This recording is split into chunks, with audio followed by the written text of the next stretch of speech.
বগুড়া ৩ আসনে বিএনপির ভারপ্রাপ্ত চেয়ারম্যান তারেক রহমানের মনোনয়নপত্র বৈধ ঘোষণা করেছেন জেলা রিটার্নিং কর্মকর্তা তৌফিকুর রহমান। শনিবার সকালে যাচাই বাছাই শেষে তার মনোনয়নপত্রটি বৈধ ঘোষণা করা হয়। জনাব তারেক রহমান সাহেবের আজ মনোনয়নপত্র আজকে বৈধ ঘোষিত হয়েছে। ঠাকুরগাঁও ১ আসনে বিএনপি মহাসচিব মির্জা ফখরুল ইসলাম আলমগীরের দাখিল করা মনোনয়ন বৈধ ঘোষণা করে রিটার্নিং কর্মকর্তা। ঠাকুরগাঁও জেলায় সংসদীয় ৩টি আসনে বিএনপি, জামায়াত, জাতীয় পার্টি সহ বিভিন্ন দলের ২১ জন প্রার্থী মনোনয়ন দাখিল করেছেন। ১ আসনে ৩ জন প্রার্থী তাদের মনোনয়নপত্র দাখিল করেছিলেন। জনাব মির্জা ফখরুল ইসলাম আলমগীর, বাংলাদেশ জাতীয়তাবাদী দল; জনাব দেলোয়ার হোসেন, বাংলাদেশ জামায়াতে ইসলামী; জনাব মোহাম্মদ খাদেমুল ইসলাম। ভবিষ্যৎ হোক নিরাপদ, বিনিয়োগ হোক বিশ্বস্ত, আর আমার পছন্দ সল্ট বে। ওয়েলকাম টু সল্ট বে।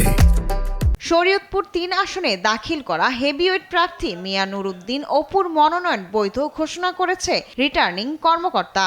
এই আসনে ৪ জন প্রার্থীর মধ্যে ৩ জন প্রার্থীর মনোনয়নপত্র বৈধ ও বাকি একজনের মনোনয়নপত্র বাতিল ঘোষণা করা হয়েছে। তবে মনোনয়নপত্র বাতিল হওয়া প্রার্থীদের আগামী ৯ জানুয়ারি পর্যন্ত আবেদন করার সুযোগ রয়েছে।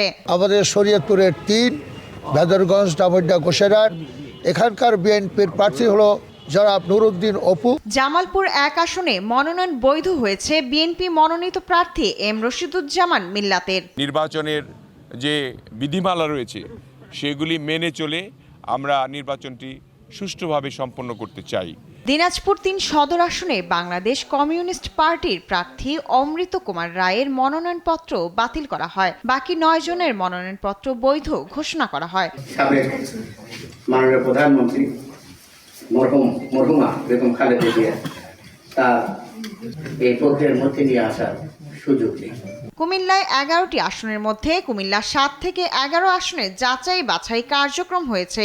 এ সময় অনেকের মনোনয়নপত্র বৈধ ঘোষণা হয়।